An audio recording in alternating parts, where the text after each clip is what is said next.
Bonjour petits et grands lecteurs, j'espère que vous allez bien. Juste avant de commencer la vidéo, je voulais simplement vous rappeler que c'est la campagne Ulule donc de la forêt aux fleurs d'or de H. Prandal et de Rosanne Grosjean qui est disponible désormais chez les Trois Nornes.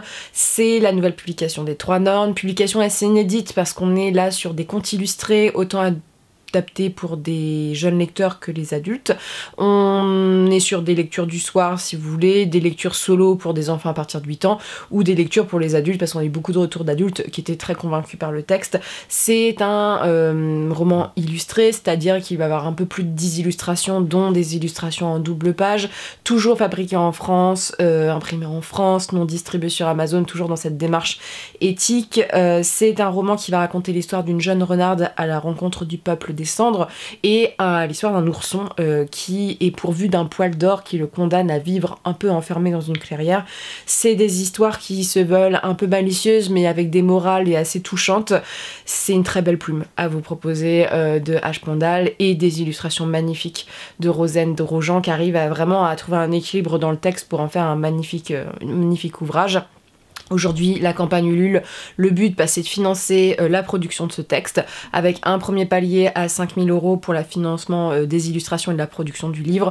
Le deuxième palier sera donc plutôt pour l'impression à 10 000 €, même si il faudra plus de 10 000 € pour payer aussi l'impression, et plus les paliers augmenteront, plus ça nous permettra de couvrir les frais de cette publication-là, de financer potentiellement des salons et surtout de financer le prochain projet des Trois Nornes si c'est possible. Mais je vous remercie déjà voilà, de votre soutien, de partager comme d'habitude voilà, les campagnes Ulule. Et c'est un projet inédit, voilà, c'est un projet qui nous a sorti de notre zone de confort et j'en suis très heureuse parce que même si on va en majorité publier de la fantasy très adulte, on va proposer, si ce livre marche, de temps en temps des ouvrages illustrés pour un peu tout public parce que j'aime l'illustration et j'ai envie de mettre aussi en avant les illustrateurs avec des textes qui sont tout public. Voilà, donc je suis un peu déconcentrée parce que Freya est en train de chasser une mouche sous mes yeux et ça a l'air d'être une chasse et une traque particulièrement difficile. Bonjour petits et grands lecteurs, j'espère que vous allez bien. On se retrouve aujourd'hui pour une nouvelle vidéo, une nouvelle update lecture avec de la jeunesse, du Lovecraft et de la dark fantasy. Voilà, on est sur des thèmes totalement différents. Je voulais simplement vous rappeler que ce week-end, on sera à Westurland avec Émilie, donc un festival d'imaginaire à Rennes qui est très chouette, qui est gratuit. Voilà, si vous êtes du coin, franchement, c'est à tester. L'année dernière, on avait passé un super moment. Je vous mets les petites dates de mai ici, voilà, les Imaginales, Maubeuge, Rouen, et puis les petites dates de juin, sachant qu'il n'y a pas encore la date de marquer, mais normalement le report pour Aix-en-Provence sera sûrement le 17. Je voulais aussi vous rappeler, c'est la journée des rappels, qu'il y a donc la campagne Ulule pour la forêt aux fleurs d'or, donc qui est toujours disponible. C'est la nouvelle publication des Trois Nornes.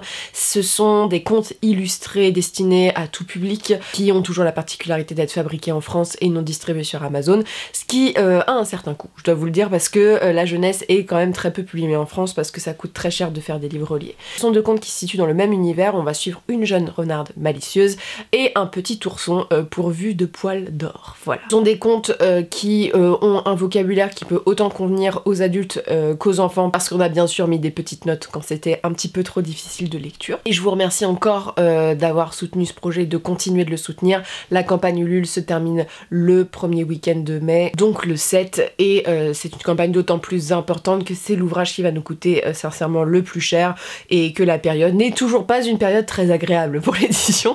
Mais je vous remercie voilà, de votre soutien continuel depuis la création de la maison d'édition, de venir nous voir en festival, en salon. C'est toujours un réel plaisir et sur ce, on va commencer la vidéo. Alors commençons par quoi? Commençons peut-être par la jeunesse, parce que les deux autres sont quand même très adultes. Ça a été une excellente lecture. Je vous ai présenté le tome 1 en fait au dernier update lecture et je suis toujours dans cette optique que c'est une très très bonne saga jeunesse. Celui-ci est différent sur ses thématiques mais m'a pris au piège aussi comme le premier, c'est-à-dire que j'ai aussi été très touchée, je m'attendais pas du tout à la fin, j'ai trouvé ça très surprenant et très engagé pour la jeunesse et c'est le genre de livre que je trouve très pertinent, voilà. Donc c'est Mémoires de la forêt de Michael Brun-Arnaud, l'auteur est donc la personne qui gère la librairie Salon de Thé, Le Renard Doré sur Paris, qui est assez célèbre. Donc c'est chez l'École des Loisirs et illustré par Sanoé, donc je vous l'avais montré déjà dans le tome 1, mais ce sont donc des éditions illustrées, notamment celui-ci est très beau parce que il y a des illustrations comme ceci aussi, dans le sens qu'on va retrouver des notes, voilà, lettres d'un des personnages, voilà, donc les lettres sont représentées aussi par des petits dessins. De quoi ça parle, Mémoire de la forêt? Mémoire de la forêt, c'est un monde anthropomorphique où on va suivre donc plusieurs personnages, donc des animaux qui agissent comme des humains, voilà, ils font leur petite vie dans la forêt de Bellecorne, et on suit particulièrement le personnage d'un renard qui s'appelle Archibald. Archibald, c'est un gentil garçon, voilà, qui tient une librairie depuis fort longtemps, qui est passionné des livres et qui est toujours là un peu pour aider ses clients. Dans le premier tome, il est confronté donc à l'histoire de Ferdinand, qui est une taupe qui a malheureusement perdu plein de souvenirs parce qu'il est atteint de la maladie d'Alzheimer. Il y a un client qui va emprunter le livre que la taupe souhaitait, c'est-à-dire ses mémoires, pour l'aider un petit peu à retrouver tout ça, et notamment retrouver la mémoire de sa femme, voilà, qu'il a oubliée. Et Archibald et Ferdinand vont donc partir pour cette quête, pour retrouver cette personne et surtout retrouver les notes pour que Ferdinand en apprenne un peu plus sur son passé. Dans celui-ci, on quitte un peu la santé, même si la santé mentale et la santé physique sont quand même abordées dans le texte via deux personnages, et on retrouve un peu Ferdinand qui est là un peu en guest voilà, pour nous faire un petit coucou. On est sur le secret de famille. Ici, donc Archibald va se retrouver dépouillé de sa librairie du jour au lendemain. Il y a un loup du nom de Célestin, plutôt sympathique comme monsieur à la base, qui va frapper à sa librairie et qui va lui dire: bah mec, je suis désolé mais ton grand-père a volé la librairie, il ne lui a jamais appartenu, ça appartient à ma famille, donc je vais devenir libraire. Sachant qu'il avait déjà une librairie qui avait fermé autre part. Donc bah Archibald il se retrouve comme un con, voilà, bah j'ai plus de librairie, j'ai plus de vie, surtout que la librairie c'est sa vie à lui, et il va essayer d'enquêter via son grand-père pour savoir ce qui s'est passé. Mais le problème dans tout ça, c'est que son grand-père est atteint donc d'un l'orage du cerveau, donc voilà, c'est une sorte de démence, voilà, malheureusement dans ce texte-ci, et il a pas de souvenirs, et Archibald va essayer de retrouver des notes, voilà, que son grand-père a écrit, disséminées, caché un peu partout, accompagné de son neveu qui s'appelle Bartholomé. Les noms sont trop mignons dans le texte, qui lui pour le coup est atteint d'une sorte d'asthme qui fait qu'il ne peut pas accompagner ses parents explorateurs, et tous les deux vont partir aussi pour cette quête qui va les mener donc dans leur passé, et particulièrement dans le passé du grand-père, qui est beaucoup plus complexe et triste qu'on ne le pense. Donc voilà, c'est une aventure familiale très touchante. On parle aussi, voilà, de la maladie, mais là c'est vraiment le secret de famille.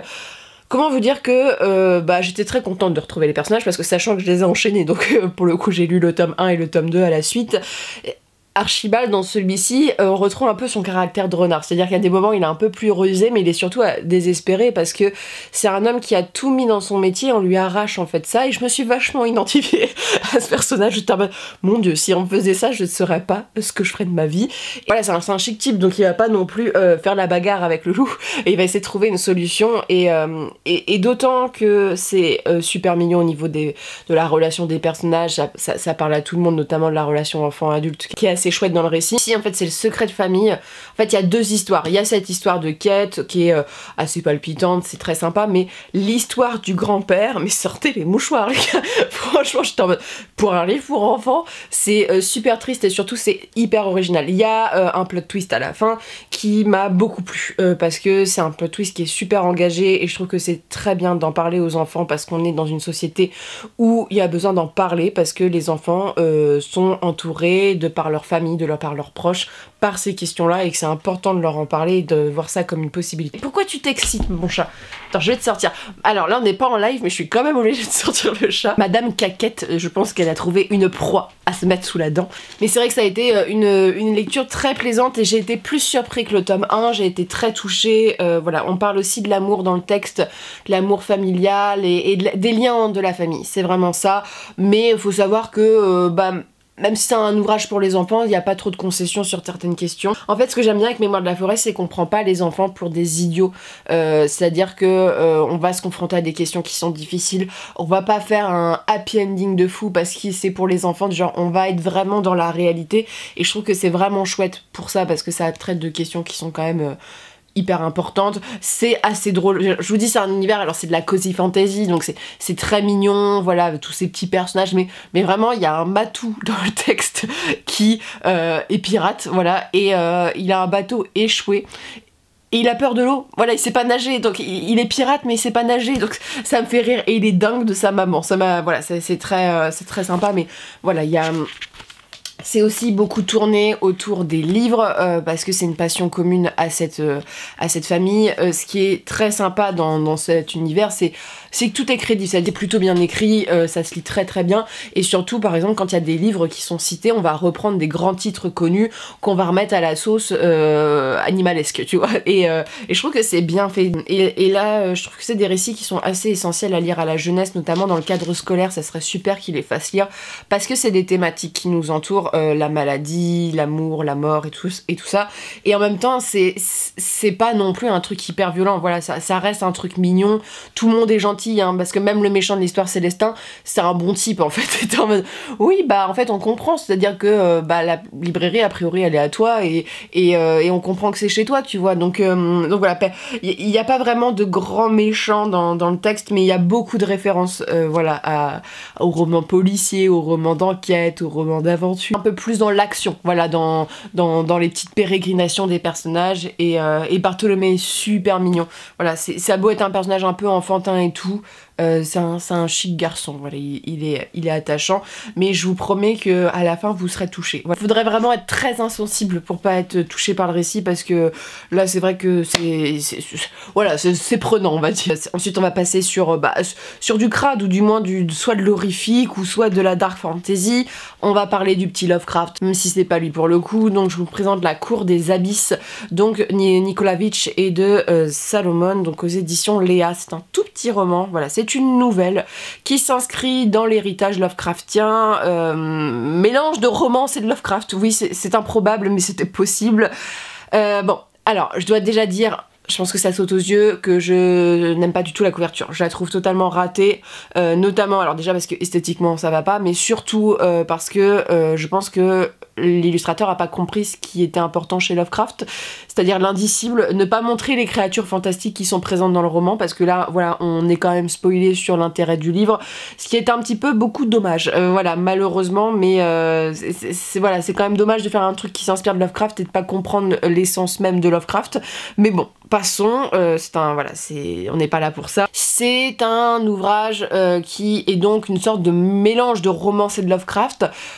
Comment vous dire? Alors c'est pas très vendeur quand je vous dis ça, c'est de la romance sans être de la romance. On suit donc deux personnages essentiels, il y en a trois dans le récit, mais voilà, au début deux personnages, une jeune femme qui est journaliste il me semble, et un capitaine de bateau qui sont amants, voilà, ils s'aiment beaucoup, jusqu'au jour où ils rentrent dans une zone où ils auraient pas dû rentrer, et ils vont se retrouver séparés, malnutris, ils vont manger des choses qui a priori leur donnent des alus, et chacun va essayer de se retrouver dans un monde où a priori des créatures un peu étranges qui les attendent. Donc on a vraiment des personnages qui sont amoureux et qui ont pour but, voilà, de se retrouver. Il y a un côté, voilà, romantique qui n'est pas omniprésent mais qui est présent, et ça fonctionne plutôt bien sur ce point là, c'est à dire que je trouve que c'est un des trucs qui fonctionne le plus, réinterpréter Lovecraft sur un biais qui personnellement lui ne mettait jamais dans ses romans, déjà parce que Lovecraft, je vous conseille de lire voilà, la biographie de Joshi sur le sujet, mais Lovecraft et la romance, ou du moins l'amour physique, c'était compliqué. Moi j'ai mes petites théories là-dessus, mais Lovecraft avait plutôt le comportement d'une personne quasiment asexuelle, donc c'est pour ça que c'était particulièrement pas présent dans ses romans, parce qu'a priori ça ne l'intéressait pas. Mais ça fonctionne plutôt bien, les personnages sont plutôt attachants.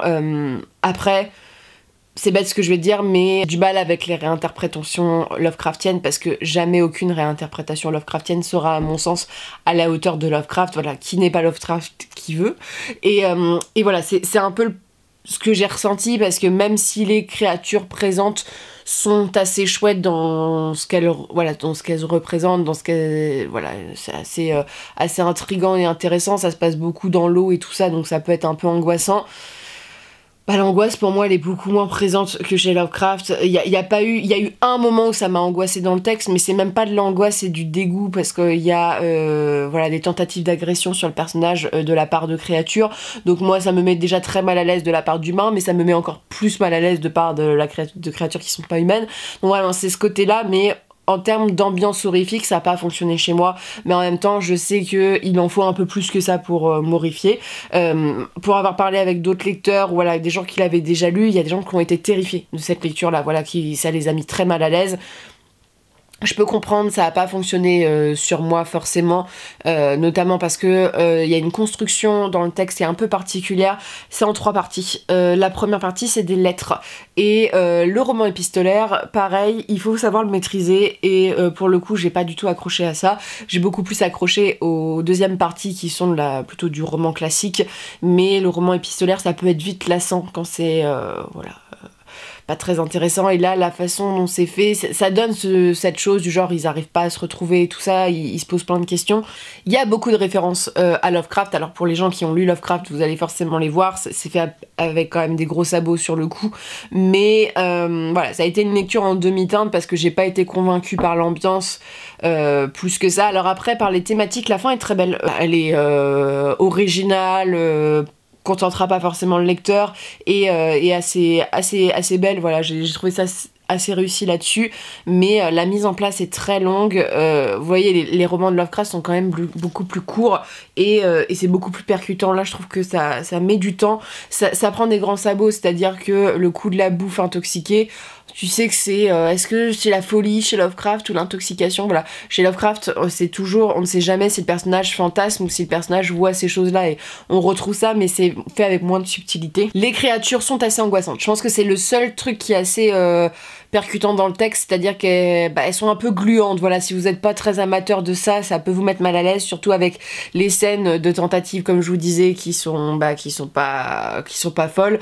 Après, on est quand même sur un bail, je trouve, un peu sexiste de la nana qui doit être sauvée et tout. Bon, après il y a un renversement, mais les personnages sont assez clichés et assez sexistes, je trouve, à mon sens. Mais voilà, c'est pas une lecture qui m'aura marqué plus que ça. C'est clairement destiné à des amateurs de Lovecraft, mais vous attendez pas à voir le génie de Lovecraft derrière ça. Voilà, c'est une réinterprétation qui a le mérite de pas être homophobe et raciste dans le texte, c'est déjà ça. Mais pour le coup, l'ambiance de l'univers est assez chouette. Après, comme dans tout, et c'est une volonté un peu de ces réécritures Lovecraftiennes, on n'aura pas toutes les réponses à nos questions. Donc voilà, faut pas s'attendre à savoir pourquoi c'est là, machin, non. C'est pas le but, là c'est plutôt l'errance des personnages et la tentative de se retrouver. Donc c'est sympa à lire, ça fait 150 pages, j'écris comme ça se lit extrêmement vite, mais pas folichon non plus, quoi. J'ai pas été extrêmement convaincue, mais en même temps, je suis quand même très amatrice de Lovecraft. Je me suis tapé 1600 pages de biographie, donc voilà, de ce principe-là, c'est que je suis assez intriguée par le monsieur et par ses écritures.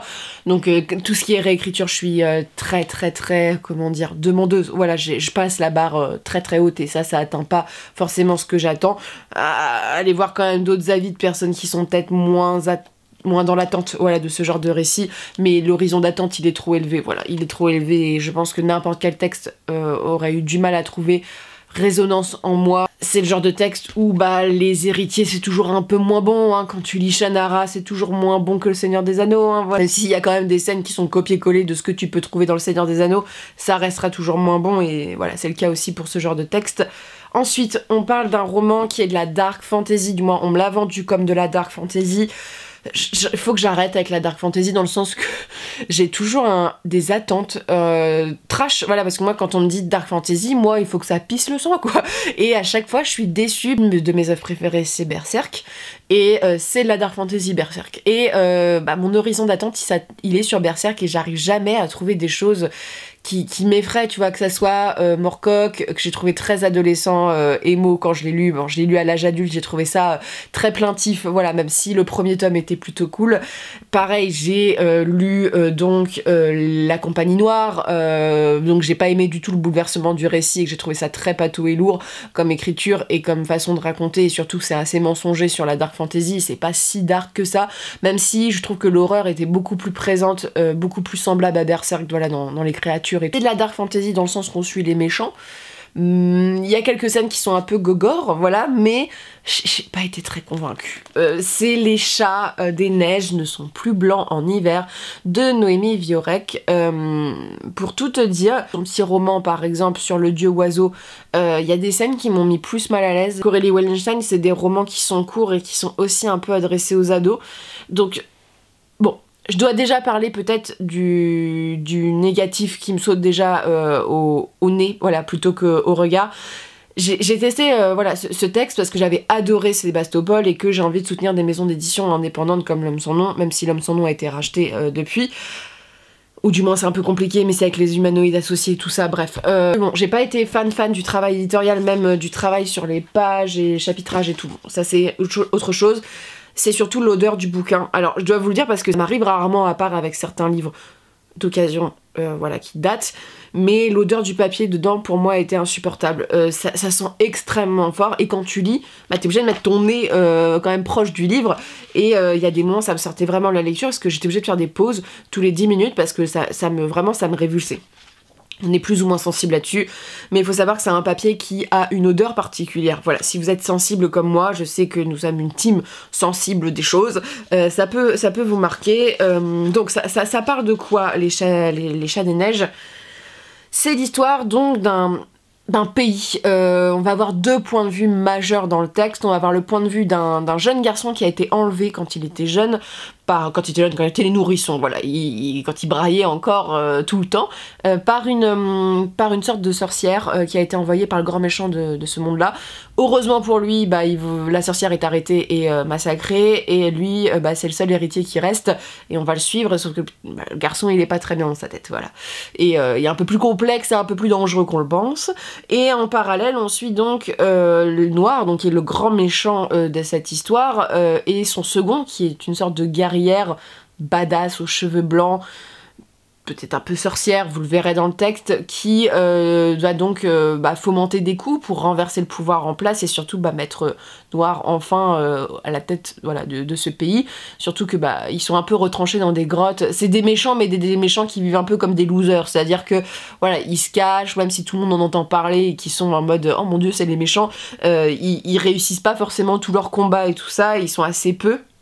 Donc on a des humains, on a des sorcières, on a donc ce personnage de Noir dont on connaît pas trop l'origine, voilà, jusqu'à la fin, et on a aussi des créatures, alors je ne sais plus comment, c'est Endoul, quelque chose comme ça, c'est des créatures fictives qui sont créées, qui travaillent pour eux. Et Noir, son rêve dans la vie, c'est de refaire tomber la neige qui a disparu quelques années auparavant, et donc il est en lien avec les sorcières qui sont un peu particulières, hein. C'est des sorcières un peu glauques, c'est un des trucs qui est réussi dans le texte, c'est que vraiment on est sur des sorcières qui sont liées à des animaux, mais voilà, il y a un peu un côté primaire à la sorcière qui est assez chouette. Donc ces deux points de vue vont se rencontrer, ça va faire des étincelles. Donc quand je vous disais, c'est vendu comme de la dark fantasy parce qu'on suit essentiellement les méchants et puis on a de l'intérêt et de l'attachement plus particulièrement aux méchants qu'aux gentils de l'histoire, voilà, parce que ils ont des raisons, on les voit galérer, voilà, ils font des choses horribles, mais les gentils font aussi des choses horribles. En fait, c'est un roman qui est très gris là-dessus et qui remet en fait l'histoire des points de vue en